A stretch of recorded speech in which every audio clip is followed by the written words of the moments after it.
अलौकिक दुनिया से वेद पुराण और शास्त्रों के प्रकांड पंडित श्री काशीनाथ मिश्र जी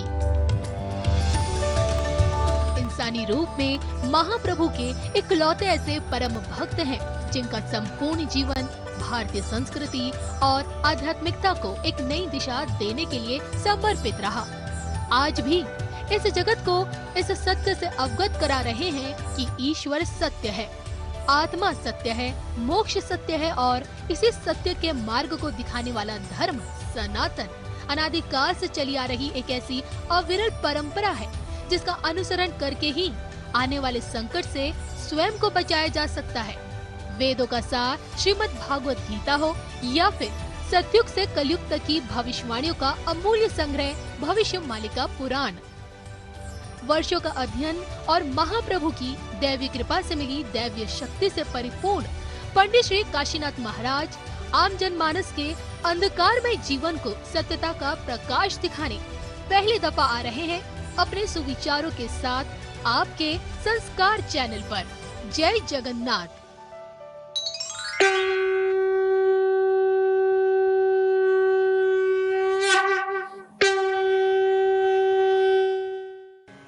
यानी इस जन्म से दूसरे जन्म का जो रास्ता है ना, वो रास्ता को पार करने के लिए तुम्हारा धर्म का पैसा नहीं मिलेगा, तो कैसे पार करोगे? कुछ तो संचय करो और उस पर बढ़ावा करो, है तो कुछ, इसलिए मानव जन्म मिला है। पर उसको बढ़ाओ ना, धर्म से बढ़ाओ, कर्म से बढ़ाओ, दान से बढ़ाओ, नाम भजन कीर्तन शास्त्र पठन इसमें बढ़ाओ। अभी भी समय है, जो लोग उम्र हो गए अभी भी समय है, और जितना बढ़ाओगे उतना आगे आगे सुख शांति मिलता रहेगा। तो जो लोग कामना वासना में डूबते हैं तो उनको जम जंत्रणा में क्या मिलता है? गरुड़ पुराण में उसका वर्णन है। मैं इसीलिए बोलता हूं ताकि हमारी यहां जो लोग बैठे हैं, जो लोग सुन रहे हैं, वो लोग आज से अपना जीवन को एक भगवान की देन और सत्कर्म के लिए आया है, बस इतना ही सोच लो। जो कामना वासना करते हैं ना, पति पत्नी के बीच विवाह के बाद और कोई पारिवारिक जीवन सामाजिक जीवन का जो कामना तत्व हो नहीं रहना चाहिए। संसार में बच्चा पैदा करने के बाद उसमें मत डूबो। अगर उसमें मन बैठ गया तब जब हमारा मृत्यु होगा, शास्त्र में लिखा है उन लोगों को मृत्यु के बाद प्रेत योनि मिलेगा, और प्रेत योनि में वो जाके भूत योनि में जम यंत्रणा भोगेंगे। और जम यंत्रणा में क्या होगा? लोहे का एक नारी, जो पुरुष लोग हैं उनको लोहे का नारी जो आग में लपट के पूरा लाल कलर बन के उसको बनाएंगे और बोले उनका साथ कामना वासना करो, और जबरदस्ती जमदूतों ने तुमको पिटाई करके बोलेंगे उसको आलिंगन करो। जो नारी माता होंगे बुरा कर्म किए उनको एक लोहे का पुरुष दिया जाएगा। तो इसलिए आज से अभी से कामना से दूर रहना के लिए कोशिश करो। जो लोग जीव हत्या करते हैं, गौ हत्या, जीव हत्या, उन लोगों को क्या दंड मिलता है? उन लोगों को बैतरणी नरक में छोड़ दिया जाता है, ताकि आप सुधर्मा जैसा पवित्र भक्त लोग यहां बैठे हैं। आप लोग अच्छे हैं, पर संसार कल्याण के लिए ये जरूरी बताना, जो लोग जीव हत्या करते हैं गोमाता हत्या करते हैं, भ्रूण हत्या करते हैं, पाप करते हैं, तब उनको मृत्यु के बाद जो भूत प्रेत शरीर मिलता है, उस शरीर से उनको बैतरणी नदी को पार करना पड़ता है, क्योंकि जमलोक में बैतरणी नदी भी है, जिसको बैतरणी नदी को पार करके जाना बहुत मुश्किल है। जो लोग गोमाता सेवा करते हैं, गौशाला बने हैं, गोमाता का सेवा करते हैं, गोदान भी करते हैं, जब वो जाके, क्योंकि पहले मृत्यु के बाद बैतरणी नदी को सभी को पार करना पड़ता है। जो धर्मी लोग, स्वर्ग जाने वाले लोग भी बैतरणी नदी को पार भी करते हैं। जब बैतरणी नदी किनारे पहुंचते हैं पापी लोग, उन लोगों को जमदूतों ने धक्का देके उसमें डालते हैं, बोले जाओ, कर्म किया, भोगने के लिए रेडी है, जाओ। तो वो जाके जब बैतरणी नदी में गिर जाते हैं, तो बैतरणी नदी में मगरमच्छ है, जहर वाले बड़े बड़े नाग हैं, जैसे काटने वाले बहुत सारे जीव जंतु हैं, उसमें पूज, रक्त, मांस, सड़े हुए सब कुछ उसमें भरा हुआ है। जब वही पड़ जाता है ना पापी, तो नीचे 100 फीट तक चल जाता है, चित्कार करता है, क्योंकि मनुष्य शरीर में हमको श्वास प्रश्वास जरूरी है, नहीं तो मर जाएंगे। पर वो आत्मा का शरीर, उसको मृत्यु नहीं होता है, बस कष्ट ही कष्ट भोगता है, चित्कार करता है, बुलाता है, मेरे को कोई उद्धार करो, पर कोई नहीं आते। वहीं पर सभी हिंस्र जंतु ने उसको काटते हैं, कष्ट देते हैं, पर उस कष्ट में कई अनंत वर्ष तक वो पड़ के रहता है। पर जो धर्मी लोग हैं, जो गोमाता का पूजा करते हैं, सेवा करते हैं, रोज गोमाता को खिलाते हैं, गोदान किए हैं, वो लोगों को बैतरणी नदी के किनारे आके गोमाता पहुंच जाता है, क्योंकि गोमाता ही धर्म है। और आनंद से बोलता है, बेटा आओ, मैं तेरे को पार कर देता हूं, तुमको कोई तकलीफ नहीं आएगा, क्योंकि तुमने धर्म की, गोमाता का सेवा की। तो बोले मेरा पुछ को पकड़ो, तो उनका पुछ को पकड़ता है। जब गोमाता उस नदी में पैर देता है, तो नदी सुंदर जल बन जाता है, रास्ता दे देते रहे, सुंदर रास्ता बन जाता है। उस रास्ता में पवित्र मानव चलते जाके फिर स्वर्ग लोक, जो जो लोग को जिसको जाना है चल जाते हैं। तो इसलिए कामना, वासना, मोह, जीव हत्या से दूर रहो।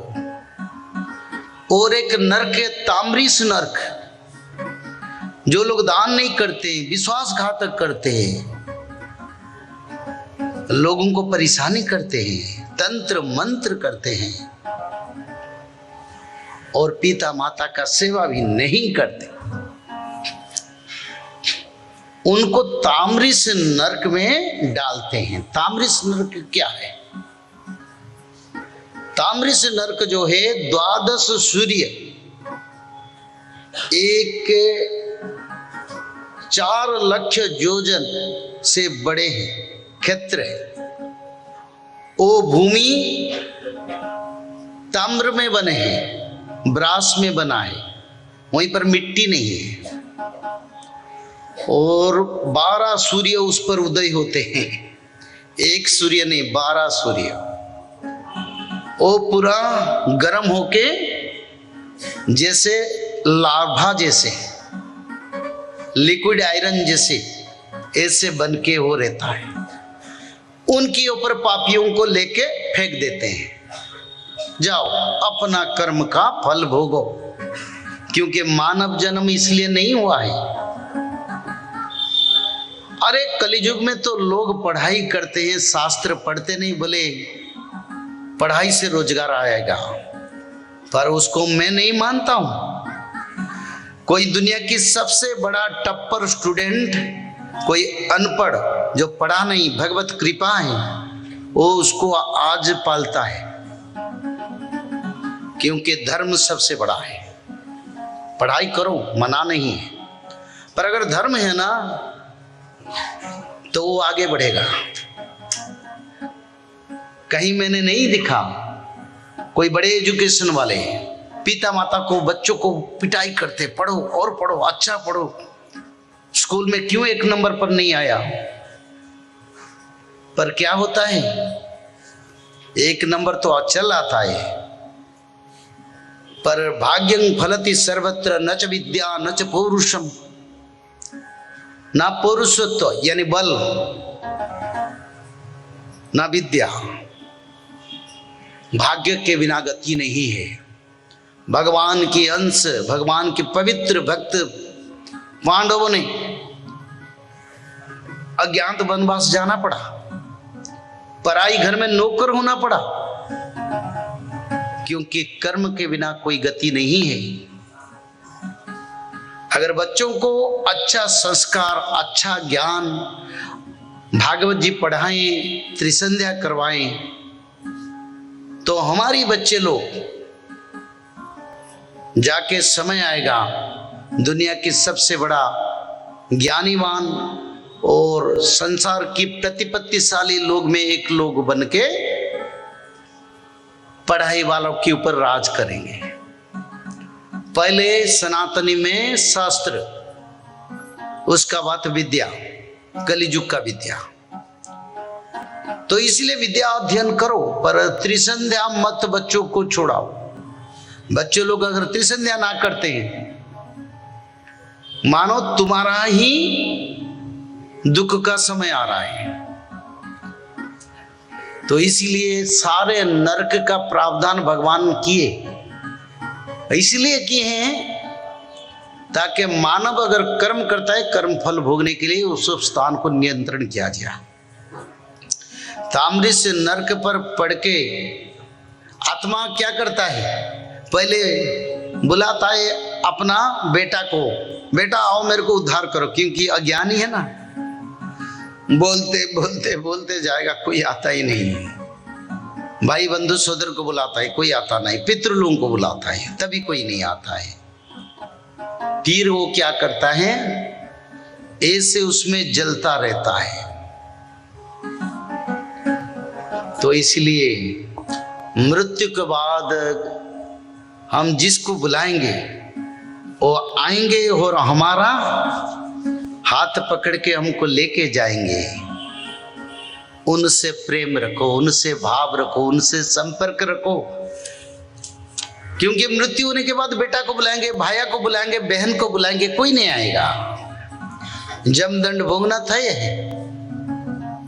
अगर कृष्ण से प्रेम लगाएंगे ना, भाव लगाएंगे, रोज भजन करेंगे, तब जब हमारा मृत्यु होगा, पर हाथ पकड़ के प्रभु हमको लेके एक सुंदर स्थान में हमको छोड़ दे, जहां हमको दुख नहीं लगेगा, जिसको मुक्ति लोक, कृष्ण लोक, गोलक, वैकुंठ कहते हैं। और ये मुक्ति क्या है?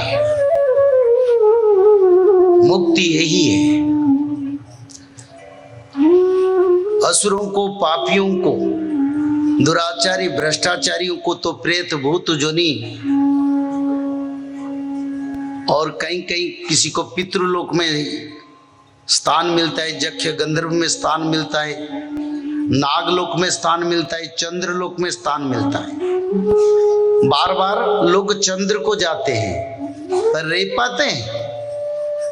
अरे मनुष्य लोगों को के लिए ये धरती लोक, जो अच्छे कर्म करेंगे चंद्रलोक में वो रहते हैं। उनका जितने समय पर चंद्रलोक में रहना वो रहेंगे, फिर चंद्रलोक से फिर मर्त्य पर उनका कोई जन्म भी होता है। तो इसीलिए जब मृत्यु होगा भगवान के भक्त का, तब उनको एक दिव्य शरीर मिलता है। आप ये नहीं समझो भगवान से हम लीन हो जाएंगे,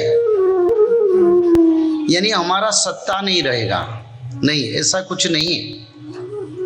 मृत्यु होने के बाद जो मुक्ति पाते हैं वो भगवान से लीन नहीं होते हैं, भगवान की क्षेत्र में जाके आनंद में रहते हैं, उनको दिव्य शरीर मिलता है, चतुर्भुज शरीर मिलता है, विष्णु तेज प्रकाश होता है, पुष्पक जान आके उनका शुद्धि क्रिया हो ना हो उसके कोई फर्क नहीं पड़ता। विष्णु दूतों ने आके उसको पुष्पक विमान में बैठा के वैकुंठ की ओर लेके चलते हैं और उनको वैकुंठ से लाए सुशीतल स्वाद भोजन भी खिलाते हैं, उनका सेवा भी करते हैं और वैकुंठ में लेके उनको रहने के लिए सारे सुविधा करते हैं। और भगवान खुद आके उनसे पूछते हैं, तुम्हारी यात्रा से कोई समस्या नहीं हुआ? तुमको क्या जरूरी है? यहाँ कुछ जरूरी है तो मेरे को भी बताओगे, क्योंकि भगवान भक्तों का सेवा में लग जाते हैं और उसका बाद कभी मृत्यु नहीं होता है। निरंतर यौवन जीवन, एक यौवन शरीर, सुंदर शरीर, भोजन, सुख, शांति, संसार में क्या सुख है? उससे कई अनंत सुख वहीं पर मिलता है और मानव जीवन का चरितार्थ होता है। इसलिए ऋषि